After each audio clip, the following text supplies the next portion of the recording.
আমি আয়া সোফিয়ার সামনে দাঁড়িয়ে আছি। আয়া সোফিয়ার যে স্টোরি, সেই স্টোরিটা আপনাদের সাথে একটু শেয়ার করব। আয়া সোফিয়ার ভ্রমণ সব তথ্য থাকবে। আশা করছি পুরো ভিডিওটি দেখলে পুরো বিষয়টা আপনি বুঝতে পারবেন। চলুন মূল ভিডিওতে যাওয়া যাক।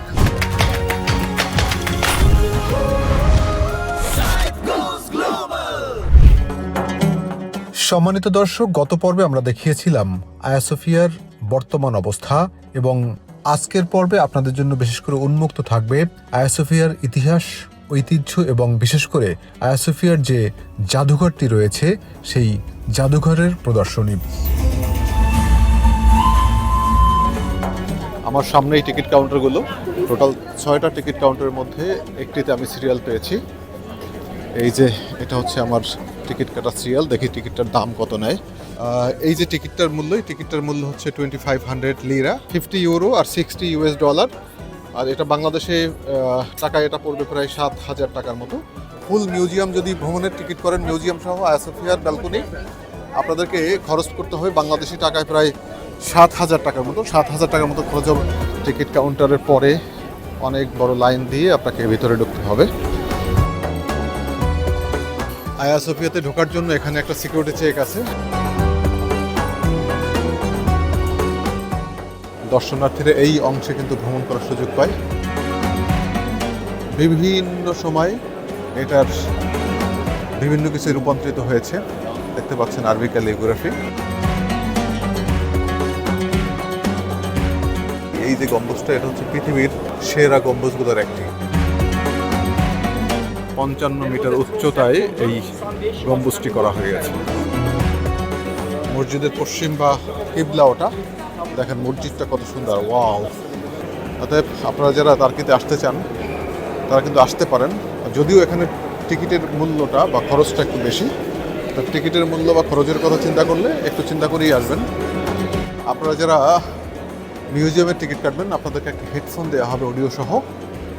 হেডফোনে বিস্তারিত তথ্য, এখানের যে তথ্যগুলো আছে সেই তথ্যগুলো, পুরোপুরি তথ্যগুলো আপনাদেরকে দেওয়া হবে ইংলিশের অডিও সহ। তার্কিশ বা স্প্যানিশ, ফ্রেঞ্চ, আরবি এই ধরনের অডিওটা এখানে দেওয়া হয়। বাংলা অডিওটা এখন পর্যন্ত আমি খুঁজে পাইনি। একটি শহর, 3টি সাম্রাজ্য আর 1500 বছরের ইতিহাসের নীরব সাক্ষী হয়ে দাঁড়িয়ে আছে আয়া সোফিয়া বা হাগিয়া সোফিয়া। বর্তমান তুরস্কের ইস্তাম্বুল অবস্থিত আয়া সোফিয়া বিশ্বের অন্যতম বিখ্যাত স্থাপত্যের নিদর্শন। এর নামের অর্থ পবিত্র প্রজ্ঞা বা হোলি উইজডম। 537 খ্রিস্টাব্দে বাইজেন্টাইন সম্রাট জাস্টিনিয়ান প্রথমের আদেশে নির্মিত হয় এই অসাধারণ স্থাপত্যটি। সে সময় এটি ছিল বিশ্বের অন্যতম বৃহত্তম গির্জা এবং প্রায় 1000 বছর ধরে খ্রিস্টান ধর্মের অন্যতম গুরুত্বপূর্ণ উপাসনালয় হিসেবে ব্যবহৃত হয়ে আসছিল। 1453 সালে উসমানীয় সুলতান মুহাম্মদ দ্বিতীয় কনস্টান্টিনোপল বিজয় করার পর আয়া সোফিয়াকে মসজিদে রূপান্তরিত করা হয়। তখন এর সাথে যুক্ত করা হয় মিনার, মেহরাব এবং অন্যান্য ইসলামিক স্থাপত্য। 1453 সালের 29 মে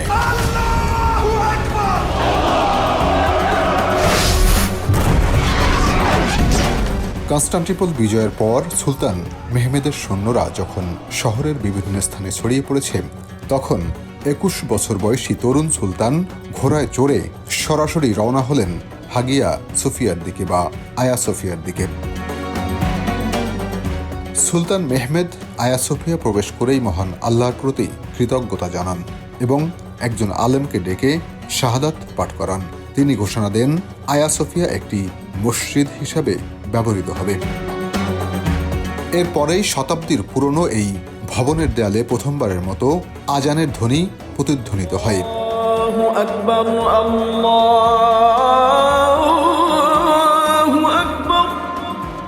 1 জুন 1453 সালে সেখানে প্রথমবারের মতো জুমার নামাজ আদায় করা হয়।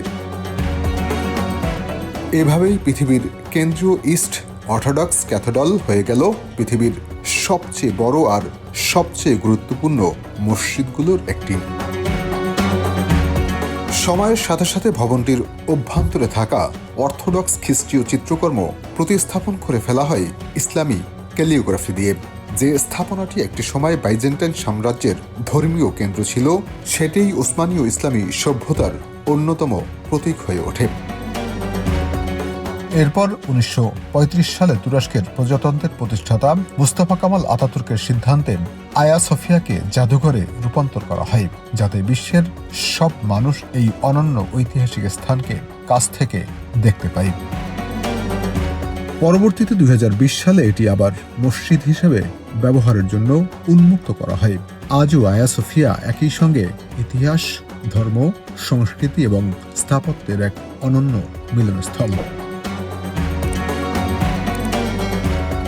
আয়া সোফিয়া শুধু একটি ভবন নয়, এটি সভ্যতার পরিবর্তন, বিশ্বাসের ধারাবাহিকতা এবং ইতিহাসের জীবন্ত সাক্ষী।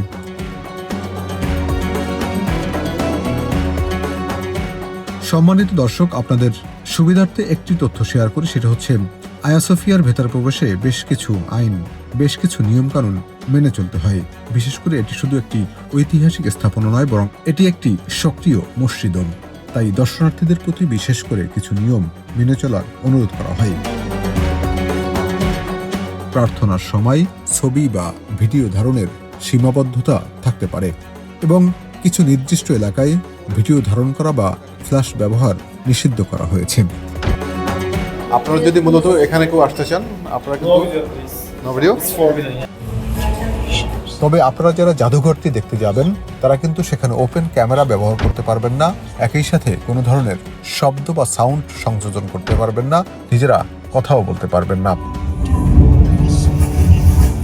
সে কারণে আয়া সোফিয়ার এই জাদুঘরে ঢোকার আগেই আপনারা সতর্ক থাকুন। ভিডিও করা নিষেধ, সেই ভিডিও যেহেতু করা নিষেধ, সেজন্য আমি এখন ভিডিও ভিতরেরটা দেখি কতটুকু করতে পারি।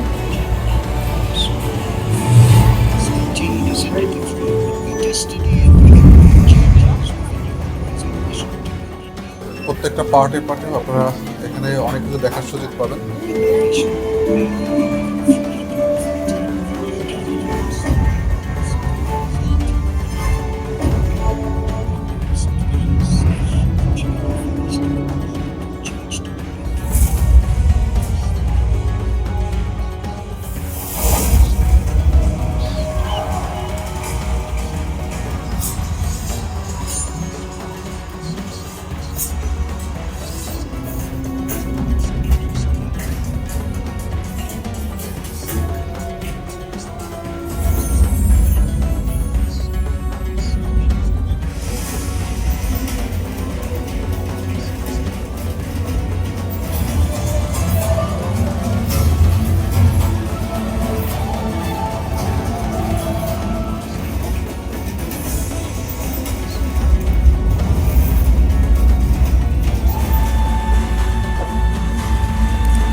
হ্যালো প্রিয় বন্ধুরা, যারা মিউজিয়ামে আসতে চান তারা কিন্তু মিউজিয়ামে আসতে পারেন। মিউজিয়ামে আসলে টাকা যদিও খরচ হয়, কিন্তু ইতিহাসটা, সঠিক যে ইতিহাস, সেই সঠিক ইতিহাসটা আসলে আমি মিউজিয়ামে আসার পরেই জানতে পারলাম বা বুঝতে পারলাম। আপনাকে অডিও দেওয়া হবে, আপনি ইংলিশ বুঝলে আপনি ভালো তথ্য এখান থেকে নিতে পারবেন। অর্থাৎ মিউজিয়ামে আসলে আপনাদের লস নাই, আপনারা ভালো কিছু সময় পার করতে পারবেন এবং আসলে ভালো কিছু তথ্য হাজি সোফিয়ার, সেই তথ্যগুলো আপনারা পেয়ে যাবেন। সম্মানিত দর্শক, টার্কিতে ঘুরতে হলে আপনাকে মোটা অঙ্কের টাকা খরচ করতে হবে। তবে এই আয়া সোফিয়ায় আপনি ফ্রি অফ কস্ট বা বিনা টিকিটে ঘুরতে পারবেন। কিন্তু কিভাবে? এখন যেহেতু নামাজের সময় আজান দিয়েছে, এখানে মুসলিমরা কিন্তু শুধু নামাজের উদ্দেশ্যে এখান থেকে যেতে পারবে, টিকিট ছাড়াই। এই গেটটা দিয়ে মসজিদে ঢুকবেন। এখন আজান হচ্ছে, নামাজের জন্য এখানে আসা যাবে শুধু। মসজিদে আসলে আয়া সোফিয়ার যা কিছু আছে সব কিছু এখানে সুন্দরভাবে দেখার সুযোগ আছে। অতএব আপনি 2500 লিরা বা 7000 টাকা দিয়ে টিকিট করবেন কিনা সেটা হলো বিষয়। আপনি দেখতেও পারবেন, সুন্দর একটা জায়গায় নামাজও পড়ার সুযোগ হইল।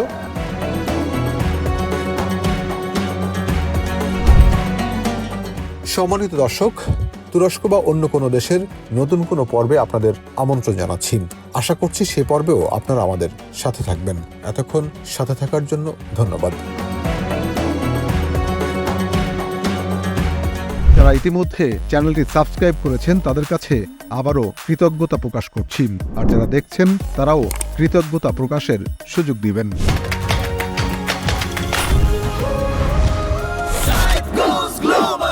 পথের বাঁকেই শুরু হলো আমার এই নতুন পথ চলা, স্বপ্নগুলো দু চোখ জুড়ে নেই তো কোনো ক্লান্তি মেলা। সায়েদ গোস গ্লোবাল, জ্যাক সায়েদ গোস গ্লোবাল, আমরা অদম্য অজেয় সীমানা পেরিয়ে চলা, টাচিং দ্য স্কাই, নতুন এক ভোরের আশা।